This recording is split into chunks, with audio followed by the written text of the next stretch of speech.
Thank you. Thanks for inviting me here. Thanks for being here. Special thanks to Ann for getting me here. Special thanks to our vets for their contribution to making the world what it is, in a good way. Now, I'm not a historian, but I'm a student of history. And so I want to give you a take on some history which might be different than some of what you've heard before. I think that makes it very interesting. My mentor, also the mentor of my friend and colleague Chris Brown, was an ethnobotanist by the name of Richard Schultes. And he said the problem with history is it's written by historians. And unfortunately, a lot of historians can't tell a palm tree from a pine tree. So they often underestimate the importance of plants. Now, I'm not going to make the mistake a lot of historians do make to get up here and tell you why my stuff is what won World War II. We've all seen that lecture. I just want to give you a little different take on that and talk about how some of these plants have played a role not only in World War II, play a role in the world today, and maybe even play a little bit of a role in what makes New Orleans what it is. Now, one of the reasons I'm exceptionally proud to be here is this is obviously a world-class institution. And as New Orleanian, that speaks to my heart. And I was having a few drinks with some other New Orleanians, and I said, now, what was the last world-class institution that was built in New Orleans? And one guy said, the House of the Rising Sun. So if you have a better answer, I'd like to hear it afterwards. What I want to do, though, is look at things in context. A lot of histories of World War II, and I've read many of them, as I assume is the case with a lot of you here. You know, they start with the attack on Pearl Harbor, and they end on the battleship Missouri. And obviously, that's not really how history works. So I want to go way, way back to the dawn of civilization and look at warfare through the prism of plants and see how that affected World War II and how it plays out today in the wars we're still enmeshed in the Middle East. This lecture is in honor of my father, who, as you heard, fought in the European theater. And Jeremy has promised to unearth more information on his war record, which I've never been able to do. So, like I said, let's go way back to the Boston Tea Party. When you ask people what plants had to do with the American Revolution, they say the Boston Tea Party, which is true, but it's also wrong. The real reason the American Revolution was fought was wood, not tea. Think back to the world in the 1700s. The British had the best navy, the British ran the seas, and in so doing, the British ran the world. And one of the things it required to do that was tall masts on tall ships. There were no composite materials. So who had the best trees, had the best masts, had the best ships, ran the ocean, and ran the world? Well, most of you have been to England. You know there's no tall trees there, and they've been gone a long time. By the 1700s, the British had cut down all the great oaks, and they were importing them from the Baltics. However, when they got to the New World, they found something even better than the great British oaks. They found the white pine. White pine would reach 300 feet tall. And who controlled the white pines would control the world. The colonists were not so obsessed over tax rates and tea as they were over those white pines, because who had the white pines built the best navy and ruled the seas. This is why the American Revolution in large degree was fought. This you will have a hard time finding in most history books. If you go up and visit old Ironsides in Boston Harbor, most of her body is built from those old New England white pines. So let's go back even further in the history of warfare, to the Iliad. When I look at the Iliad, I think, why is World War II of such fascination to all of us? It's the Iliad for our time. Okay, if you look at all the movies that have been made about American wars, and then you separate out the movies that have been made about World War II, it's going to be greater than all the other movies as well. Why is that? Well, for me, it's because it's the ultimate conquest of good over evil. Even more so than the Iliad, which was much more difficult to assess who the good guys were. But the point I'm making is the same. How did the Greeks fight their wars? With wood. Their ships were made of wood. Their spears were made of wood. Their shields were made of wood. Their chariots were made of wood. Everything they used to fight was made of wood. Same thing with the Romans. The catapults and all their other weapons were made of wood. This is what we think of when we think of Periclean Athens. But everybody wasn't living in a marble palace, okay? And even in the great buildings like the Parthenon, the substructure was wood. The great statue of Pallas Athena inside the Parthenon was all held together and stood up by wood.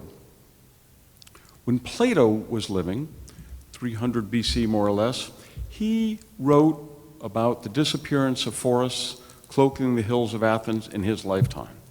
So he was probably the first writer about environmental destruction. Everybody here has been to Greece or Rome, Greek or Italy. This is what most of it looks like. The point here is they abused their environment.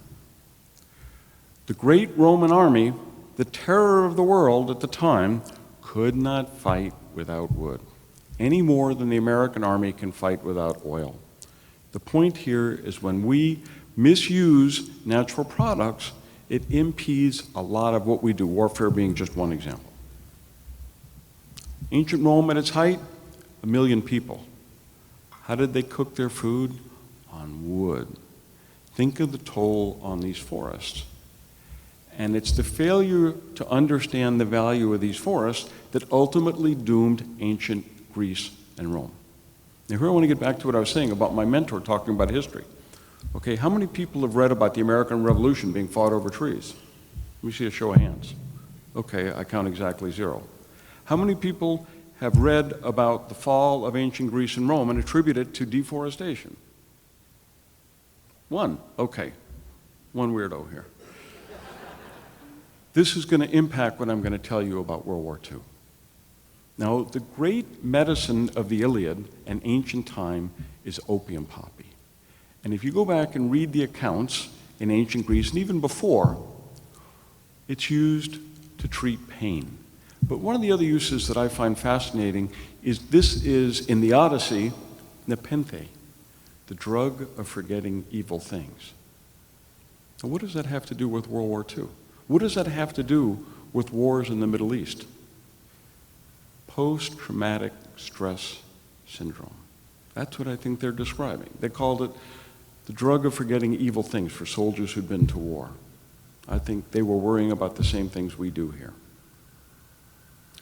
This is Pliny, who was a physician in Nero's army, and they were fighting in Holland at the time. The Romans were the great ethnobotanical opportunists. They were looking for new raw materials to expand their empire, to improve their healing. And they were fighting in Holland, and the soldiers contracted scurvy. And like a good ethnobotanist, Pliny turned to the local tribe, the Frisians, and said, "What do you do for this disease? Makes our gums soft." And they said, "Oh, eat this buckwheat." Well, now we know, looking at it in the lab, it's full of vitamin C. This is what ethnobotanists do. They listen to the local people. Of course, this is where British sailors got the nickname limeys, because the Brits figured out that by sucking citrus, you didn't get vitamin C. So even the lessons we know about so-called modern warfare, the British and scurvy and limes, had a precedent in the ancient world. The first military hospitals were called valetudinaria and were built by the Romans. Where did they build them? On the line confronting the barbarians. So when we look at all these great exhibits of field hospitals and talk about that's what kicked Western medicine into higher gear, we have to go back further than World War II and World War I and thank the Romans who came up with the concept first. One of the great plant drugs of the ancient world that's still used on the battlefield today is cotton. Cotton is this extremely peculiar plant. It's native to many parts of the world. Ancient Egypt, domesticated cotton. The Aztecs in Mexico, domesticated cotton. Cotton is one of the few plants that was distributed before people, that was domesticated in many places at once. But looking at it again in a historical perspective, if you look at 2 of the great medical plants of World War II, cotton and opium, they were in use thousands of years before and are still in use on American battlefields today.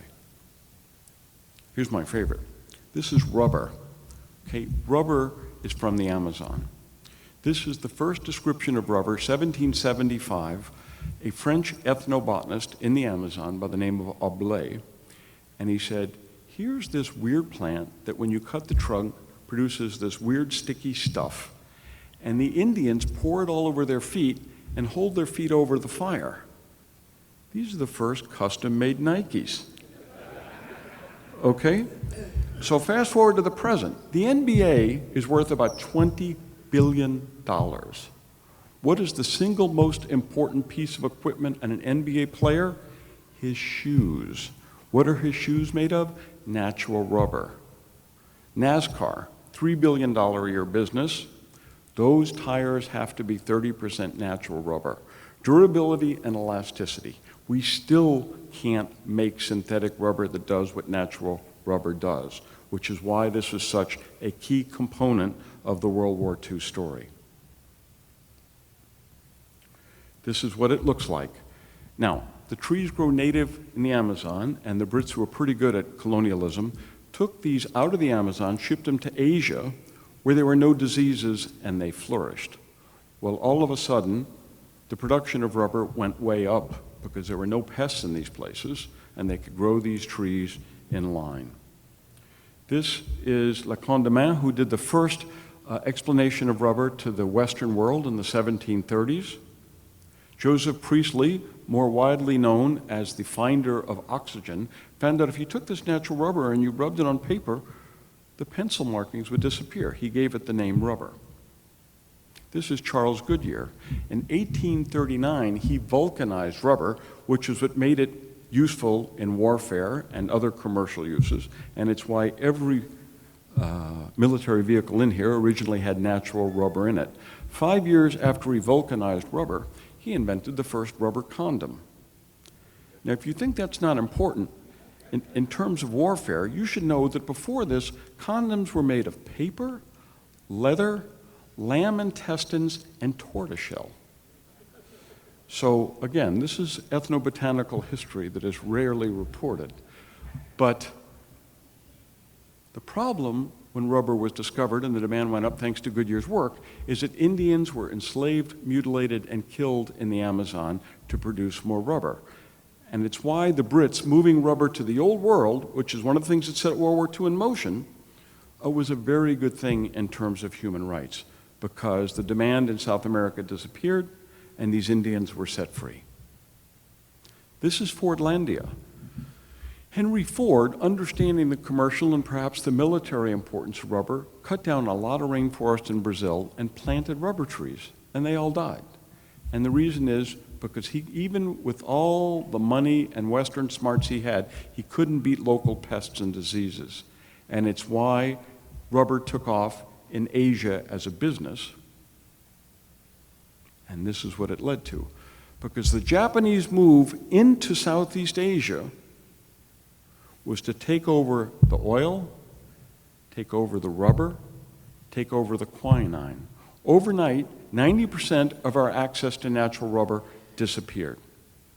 And this is a bottleneck in producing all the armaments, which are such a characteristic part of this museum. Now, Westerners couldn't believe these little buck-toothed yellow guys, who they derided as sort of subhuman, were amazingly tenacious fighters. And this has been called the greatest disaster in the British military history.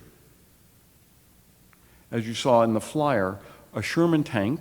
Now, I put this in here to make sure everybody knew what a Sherman tank would look like. I underestimated the museum because all you have to do is look to your left to see what a Sherman tank looks like. A Sherman tank like this took 1/2 ton of rubber. So imagine the demand to produce one of these, and especially to produce a lot of these. And if you look at the greatest tank battle of all time, the Battle of Kursk, when the Soviets took on the Germans, we're talking about 1 million tanks. So the demand for rubber was exceptional. And part of the reasons we went to war, certainly part of the reasons the Japanese went to war, was access to rubber. Anybody seen this picture before from World War II? It's on the museum website. So I want to encourage all of us who are fans of the museum to check out the website. The museum is a wonderful institution that keeps on giving. And part of what I want to say here tonight is everybody here who's not a member of this museum, I hope you will join. And if you are a member of this museum, I hope you'll buy a gift of membership for a friend, because it's only through the support of institutions like this that lectures like these are possible. But again, this shows you more importantly, or most importantly, the demand for rubber. A gas mask, over a pound of rubber, a life raft, 100 pounds of rubber. So the demand was exceptional. Roosevelt, alarmed by the Japanese move into Southeast Asia, set up the rubber board to manage the supply of rubber, to run the scrap rubber drives, which were so much a part of American society in the war years. And this is where it comes from. This is where I'm working now. This is why I'm here. This is Chiribiquete National Park in Colombia. It is home to drug-resistant varieties of natural rubber. And those were first found by my mentor, Schultes, in Colombia in 1941. Because when Pearl Harbor hit, he left the jungle, where he was doing basic botany, went to the American embassy in Bogota and said, I want to go home and enlist. And the ambassador said, to hell with it. Get your ass back to the jungle and find us rubber, because that's what we need. He ended up spending 15 years, long after the war, collecting drug-resistant varieties of rubber. At the end of 15 years, he brought them back to Costa Rica and planted all these varieties of rubber, so if we ever needed access to them, we would have them. And a new director came in and cut them all down, and they've never been seen again. Quinine, just as important as rubber.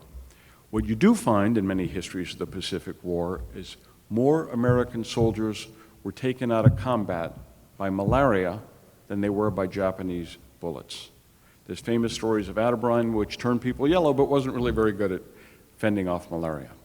This is a drug, this is a flower, it's a flowering tree in western South America, right where the Andes come down into the Amazon. It had long been used by the Indians to treat fevers. And many scientists look down on indigenous wisdom and say, fevers could be a lot of things. Well, this is the greatest treatment for malaria ever found. And one of my many obsessions is that of resistance, okay? The greatest threat to our people, not just our soldiers, everybody, is not warfare, it's not terrorism, it's not deforestation, it's not climate change. It's drug-resistant bacteria, okay? 80% of all antibiotics come from nature, and I believe that history predicts the future as well. The problem with malaria, which we saw in World War II, is they took this bark and boiled it down to one alkaloid, quinine, and started using that. Well, when you throw one chemical at a fast reproducing microorganism, and malaria it's a protozoan, it's not a bacteria, it's not a virus, it becomes resistant. But in Colombia, a friend of mine who's a physician uses quinine bark for drug-resistant malaria, and by using all 50 alkaloids in the bark, the resistance doesn't get a leg up on them.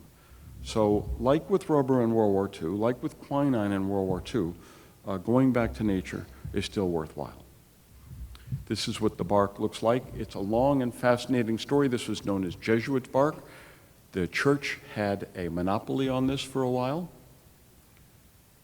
Quinine has shown up in many places, many tonics. Famous gin and tonic is made from quinine. And if you want to really drink the best cocktails, and what New Orleanian doesn't, buy real quinine water. Not the crap you get at the drugstore. Real good quinine water costs as much as the gin. But I'll tell you, when you drink the real stuff, you'll never go back to the cheap stuff that all too many people settle for. It's a bark, which means destroying the trees. It's a slow-growing, heavy hardwood. So it's not something that turns around easy. It's not something produced in a textbook. And that is why we need more quinine plantations, why we need more rubber plantations, why we need to go back into the rainforest to find these things, put them in gardens, and not cut them down, because we're still fighting overseas. And this is one of the great cartoons I unearthed from World War II. You can make out most of it. It's all about, if we're going to beat the Japs, we need quinine. It's always interesting to go back and read what people turned on by at the time. Although they're recommending atabrine, which wasn't a good thing. I'm also interested in how warfare affects the world around us. And here's a very good example.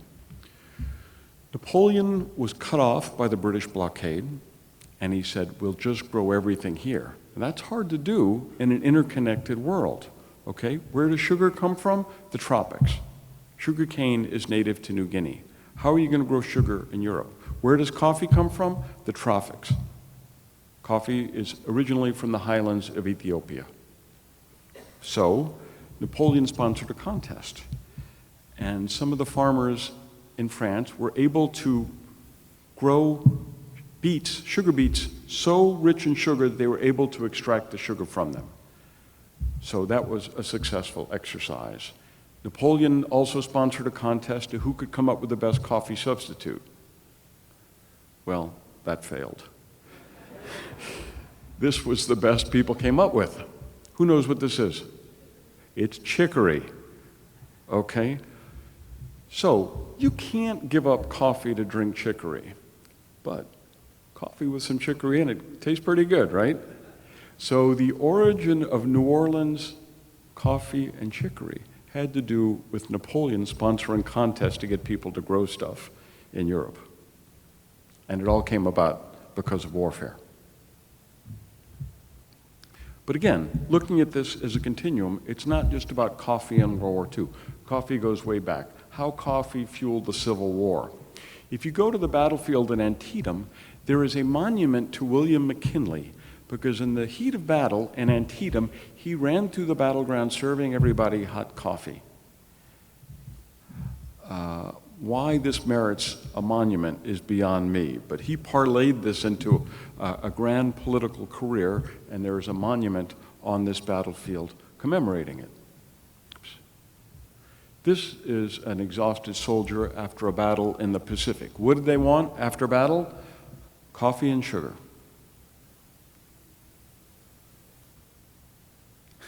And this is now known as the Marine secret weapon. Again, going way back in history, it ain't just about World War II. Here's another Amazonian plant that was very important in World War II, tobacco. Again, let me explain why ethnobotanists can explain history in ways different than most historians. Indians used to smoke the peace pipe in pre-Columbian time. So what am I doing saying tobacco's from the Amazon? The Indians in this country used to smoke Nicotiana rustica, which is much stronger. You take one hit of that stuff and you need to pass the peace pipe until your head clears. So that's why pre-Columbian Indians were smoking the peace pipe and smoking a local species of tobacco, but then we got wiser and made commercial cigarettes out of the South American species. This is my all-time favorite picture from Omaha Beach. How many people seen this picture before? Okay, let me point out something maybe you haven't seen. Can you see what's written on the front of this boat? No smoking. I wonder how many people paid any attention to that before the ramp went down. Precious few, I'm willing to admit. But remember that the growth of the tobacco industry in this country was driven by a partnership between the military and the tobacco companies. Every soldier that went ashore in Omaha Beach or on D-Day had cigarettes with him because it was supplied by the military. This is freezing up on me. Who's my tech here? You want to advance it manually?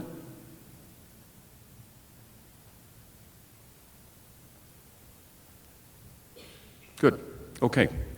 Now, what I want to finish up with this evening is a hidden battle of World War II, which again, I bet you haven't read about many history books. Soldiers used to hack each other to death. With the advent of mechanized warfare, symbolized by the Gatling gun, more soldiers started dying from infections and wounds themselves. People thinking about warfare realized if this was going to be the future of warfare, who had the best anti-infectives would win the next war. If you can't heal your soldiers, they don't go back to battle. If you can, it's like having a much greater fighting force. Next. Now here's the untold story of World War II, and it comes down to two of the big three. Next. If you look in history and prehistory, the original anti-infective for war wounds was wine. Even in World War II, people would pour spirits into open wounds. We know that alcohol kills bacteria, But there are another class of compounds called anthocyanins which also kill bacteria much more effectively. So this ancient use of wine to fight infections was really quite effective. Next. Here's the second greatest anti-infective of the ancient world, myrrh. Remember that scene in the Life of Brian when the mother of Brian tells the wise men, thanks for coming, next time don't worry about the frankincense and myrrh, just bring more gold. As a Jewish kid growing up in a Catholic city here in New Orleans, I always wondered, why was the gift of the Magi frankincense, myrrh, and gold? Why don't you just bring more gold? Well, here's the answer. Because myrrh kills Staph aureus. Myrrh is the most common anti-infective mentioned in Hippocrates' writings. Next.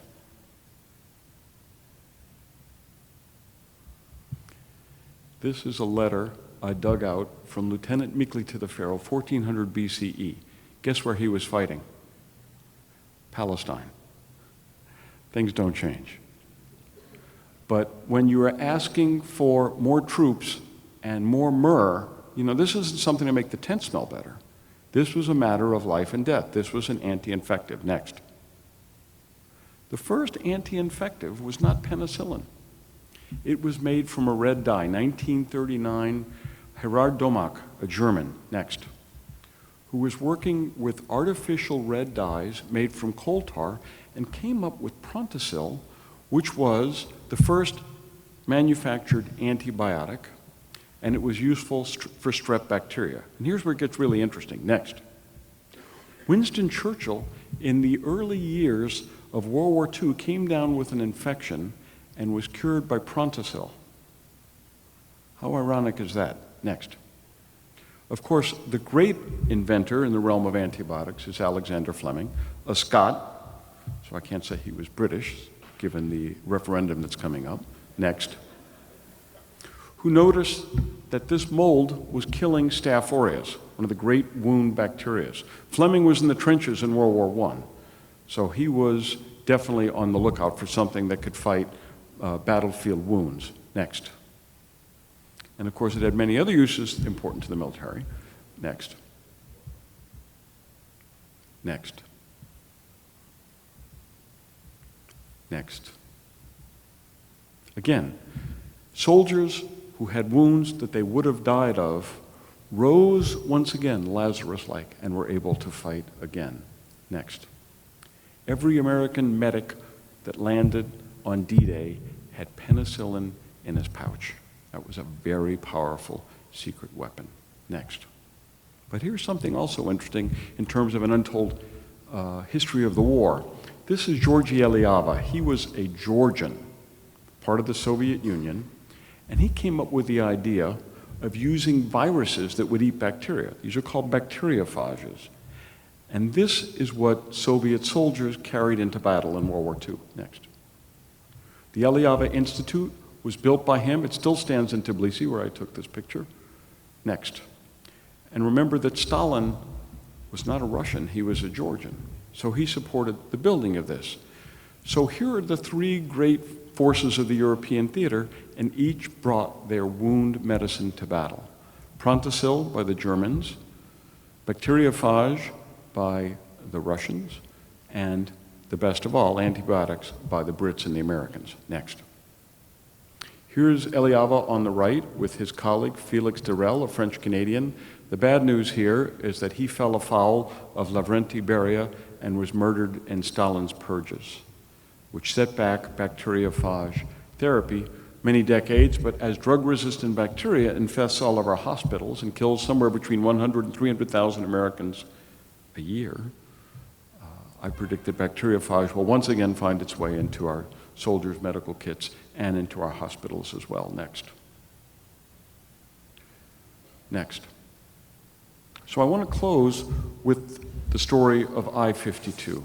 I-52 was a giant Japanese submarine launched in 1944, and it was an attempt to change the fate of the war. And Americans kept that from happening. Next. This is where it was found in 1994 in 17,000 feet of water. Next. And this is what it looks like today. You can see it still says I-52. Next. Next. Lieutenant Commander Jesse Taylor's Avenger aircraft detected a surface contact on his radar. He immediately dropped flares, illuminating the area, and attacked. After his first pass, he saw the depth charge explosions just to starboard of the submarine, a near miss, and the submarine dove.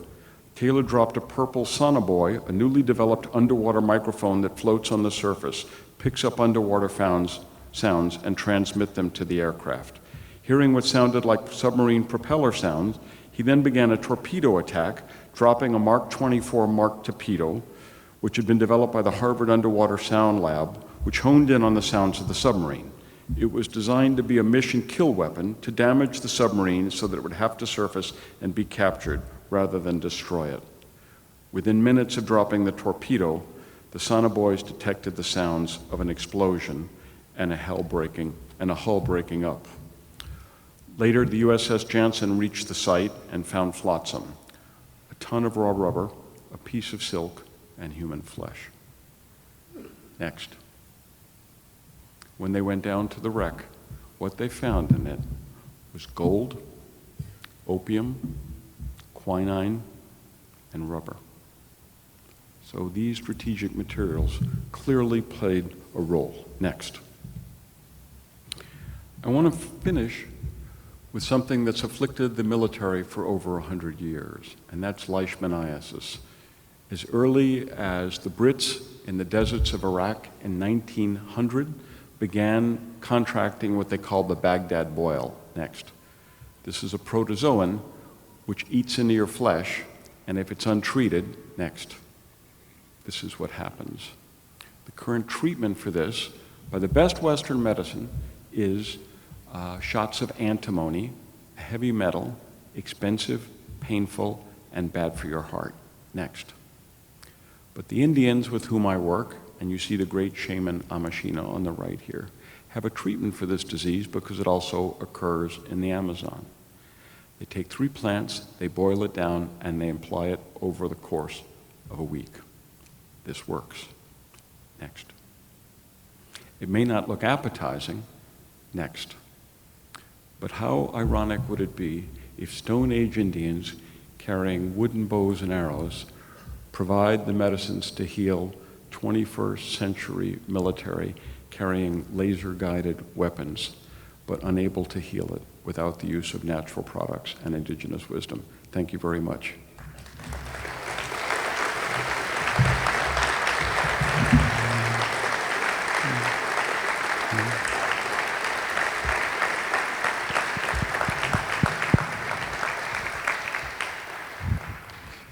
If you have questions, please raise your hand and I'll bring the microphone to you. While Jeremy's doing that, several people asked me, I'm speaking in City Park on Saturday morning about plants of the Amazon, plants of voodoo, and plants in New Orleans.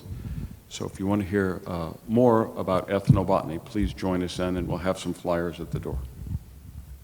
What got you interested in doing this line of work? What got me interested in doing this type of work? Now, as I said, by training, I'm an ethnobotanist. That's a scientist who studies indigenous peoples and their use of plants. I dropped out of college after my first year and went to work at Harvard as a gopher in a museum. And a friend of mine said, there's this great old professor who went to the Amazon in 1941 for 6 months and went native for 14 years. And I thought that was interesting. So I got out the course catalog. It said the botany and chemistry of hallucinogenic plants. That being the 60s, that had a certain interest. So I enrolled. And so the answer to your question, it was one picture that I saw that night, because he gave a very famous lecture of his on the sacred hallucinogenic plants of the Northwest Amazon. And it was a picture of 3 Indians of the Yukuna tribe dressed in bark cloth masks and grass skirts. He said, here you see 3 Indians of the Yukuna tribe doing the Kayari dance to keep away the forces of darkness. The one on the right has a Harvard degree. And I thought, that's what I want to do. Yes, sir. Oh. In your last slide, appeared that there was an American soldier and he had an AK-47. I don't understand the connection there. I didn't understand the last part of the question. It was a AK-47 Right. is what the U.S. soldier had. Was there a connection in your talk to that, or was that No. a stock photo? Just the point is that, technology evolves incredibly fast. We're using weapons not even dreamed possible in the Second World War. But like with the case of rubber and quinine, with all this technology, there's still lessons to be learned from natural materials. Sometimes I get leg cramps at night when I'm sleeping, and I went to the druggist, and because I was told quinine would help. The druggist said, you cannot buy straight quinine. You repeat the question for everybody there, Jeremy? She said that her druggist said you cannot buy straight or pure quinine. Is that correct? Quinine, like any other powerful drug, can have side effects, one of which is deafness. So I don't buy this idea that because something's natural, it's good, and because something synthetic is bad. I gave a lecture in Berkeley, and this guy goes, oh, cool, an ethnobotanist, I'll bet you never go to a doctor. And I said, well, if I have appendicitis, I don't want to see a shaman, right? So the point here is that all systems of healing do something well, and all things in moderation. It was a great chemist in the 1400s said the difference between a medicine and a poison is often a question of dosage. Too much quinine will kill you. Too much aspirin will kill you. So this idea that when people say, oh, well, ephedrine's bad because, somebody took too much of it and they had a heart attack. Remember when I was growing up in New Orleans, they would have these studies that would say how bad marijuana was for you. And then I would do the arithmetic, and they would give a rat a piece of hashish the size of a table, and then it wouldn't run on the wheel. So dosage is key. Other In the questions? very back here? Yeah. Getting back to your original comments about wood, and I have been in the lumber industry, but one of the things that we've always heard about Higgins being here, and this relates also to the Higgins landing craft, is that there were a number of sawmills specializing in mahogany along the Mississippi River, and Higgins came down from Cincinnati because this was the location of the premier woodworking species, along with teak, back then. And I don't know if you know, but if you do, would you comment how much of the Higgins landing crafts were actually built of wood, and also gliders were another wood-based equipment manufactured here in World War II? Well, there are probably people here who can answer that better than I can, because I don't know the answer there. But the bigger picture is we need more trees everywhere, and it's the destruction of the wetlands which has caused so many problems that we all know all too well. The highest value timber that I knew of growing up here was cypress, and I remember all my parents' high-end furniture was mahogany, and it all came in from the Caribbean and Central America at the time. But in terms of the actual composition of the Higgins boat, are there any historians here that can answer that? It was made entirely of wood, the LCVP, except for the steel ramp. Most of his landing craft, the 20-some-odd thousand, were made of wood. He did have metal constructions, the LCM that could carry a Sherman, or his freighters, but even the PT boat, like the one we're restoring over on the corner, was made almost entirely of wood. So it was plywood, it was mahogany plywood, yeah. A few more questions, then we'll wind up. Have you done a commercial overlay to the use of plants and other materials in terms of the war effort? What companies were involved and did they benefit and where they are today? I haven't. It'd be an interesting study. I don't know that it's been done. I probably would have seen it if it had. I see other ethnobotanists here. Have you seen that? So what is unquestionably true is that the great drug companies, for the most part, all of them as far as I know, were all started up based on natural products. And then they kind of got away from it and got into synthetics, which are frankly easier to deal with, but their pipelines are pretty empty. So I really think we need to see a renaissance of going back to natural products as drugs themselves, as inspirations for new drugs, But the pharmaceutical companies, the giants I'm talking about, by and large, have very little interest in growing new fortunes based on natural products. I find that very frustrating and short-sighted.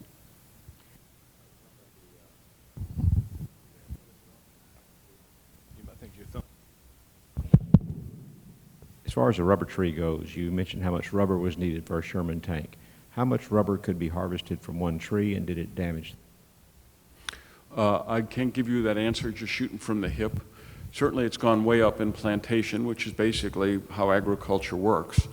But one of the things that I do want to mention, and the utility of it, is it's not just about moving parts. I mean, a battleship in World War II could have 200,000 pieces made of rubber. We're also talking about surgical gloves. We're talking about framing for windows and doors. So I don't see any of that being replaced in the short term. So we need more trees giving more rubber. Couple more questions. You know, you can actually purchase quinine, just not with a physician's prescription, but you can get tonic water, and either with or without gin, it's at the appropriate dose that'll cut out those leg cramps. So. Can you repeat the question there, Jeremy? I'm sorry, it wasn't a question. It was a comment on quinine, that you can still purchase it. It's just not with a physician's prescription, but you can get it in tonic water. And it's at the appropriate dose, either with or without the gin, for leg cramps. You know, I think part of the problem here, backing up a step, is the mindset. Because the new wonder drug for malaria around the world is the same thing that they made absinthe out of, wormwood. And what do they want to do? They want to get the essence out of it, get the one compound, and make a drug from that. That is a recipe for resistance. When you're dealing with fast-acting, fast-breeding, fast-reproducing microbes, you need lots of weapons, and you need to use them cleverly. So quinine, to me, the important lesson from the whole quinine story is we destroyed the quinine forests, we just used this one alkaloid, and we created resistance, which is textbook for what happens when you carelessly throw one compound at a microbe. And so I think quinine still has a role to play. I think we need to rethink how we're addressing this whole microbial world.